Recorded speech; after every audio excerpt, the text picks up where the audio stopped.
Good morning, YouTube. Welcome back to EETTO. Everyone's entitled to their opinion. This episode, again, is going to be on a piece of technology, another microphone, studio quality microphone, which I picked up after testing out the Blue Snowflake, or Snowball, I should say, in my previous review. So, once again, I was a little too anxious, and I already took it out of the box. So this will not be an unboxing video, so to speak, but this is what it looks like. And this is a new generation of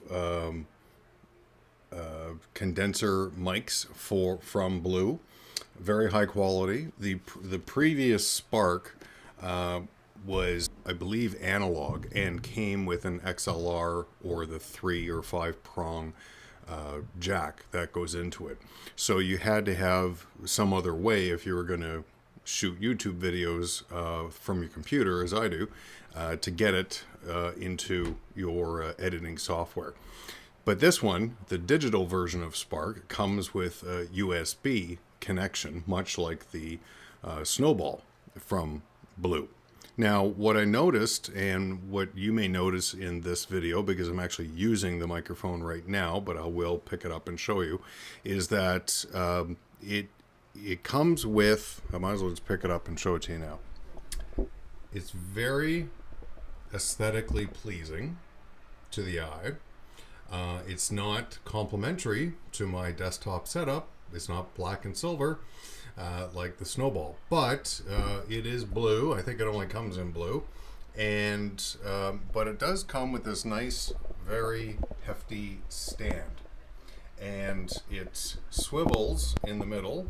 And you notice these strings here; they provide it with a level of resistance from any type of, I think, thumping on the desk and that sort of thing. I don't know why people would when they're videoing, but nonetheless it could happen, which the Snowball doesn't have, though it does come on its own rubberized tripod. So it does notice the residual sounds coming from your desktop or whatever. Now, it's very easy to use. The bottom on here is a single connection USB. But the nice thing with this is that the USB actually comes with two. You can see them here. Here's one dangling away. Two connected cords. One of the cords plugs into the USB port of your Mac or PC. The other cord is intended for you to be able to listen live while you're recording, which the Snowball doesn't allow. So you can plug in earbuds or any 3.5 millimeter jack into this end of it and be able to listen to yourself while you're recording. So for those of you that are into this type of thing, you'll know that listening to yourself as you're working helps you with the adjusting of the gain and that sort of thing with the microphone. Now, speaking of gain, on here you'll see there's a button here at the front, and it's a multi-purpose one. Right now it's set for volume of the mic, but if I press and hold it, it then switches over to gain and changes color to red, and then you can adjust the gain on the mic, and you can now adjust the volume running to your speaker or what have you when it comes to that. So, and then just simply by pressing the button, which I may have already done, it goes into mute mode, so you can't be heard. Now, on the back of it, I didn't fully understand this because when I went to the store last night and got this, I was able to get an unboxed version, so I got a discount on it. It normally retails for about $200 compared to $100 for the Snowball, but it has this focus feature.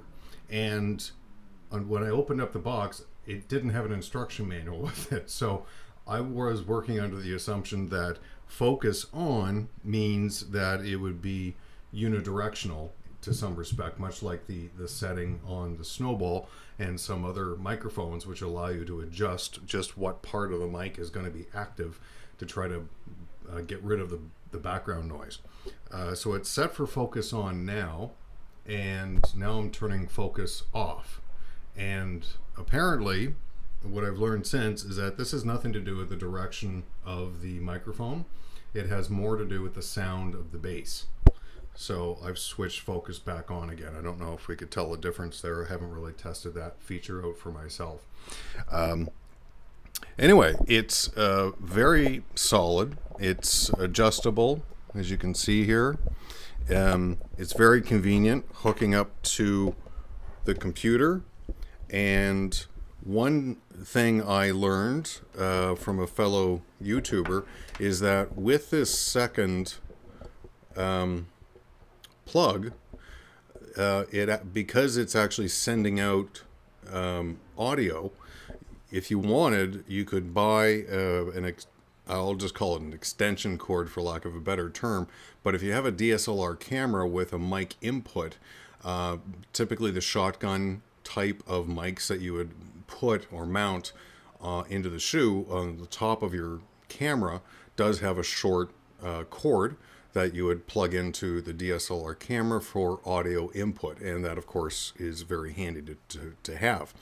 However, if you're going to be a fair distance, not a fair distance, but 2 or 3 meters away from your camera, and you still want to be able to use this type of a device, apparently what you can do is you can go to your electronics store and get the same size plug with a male at both ends, and that way as you're talking into the Blue Spark Digital, it will actually send the signal into the camera, so you will be able to pick up audio concurrently with the video and not have to try to synchronize the two together.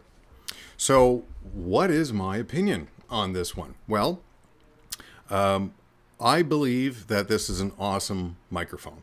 So anyway, that is my review of the Blue Spark Digital. It's not a bad microphone at all.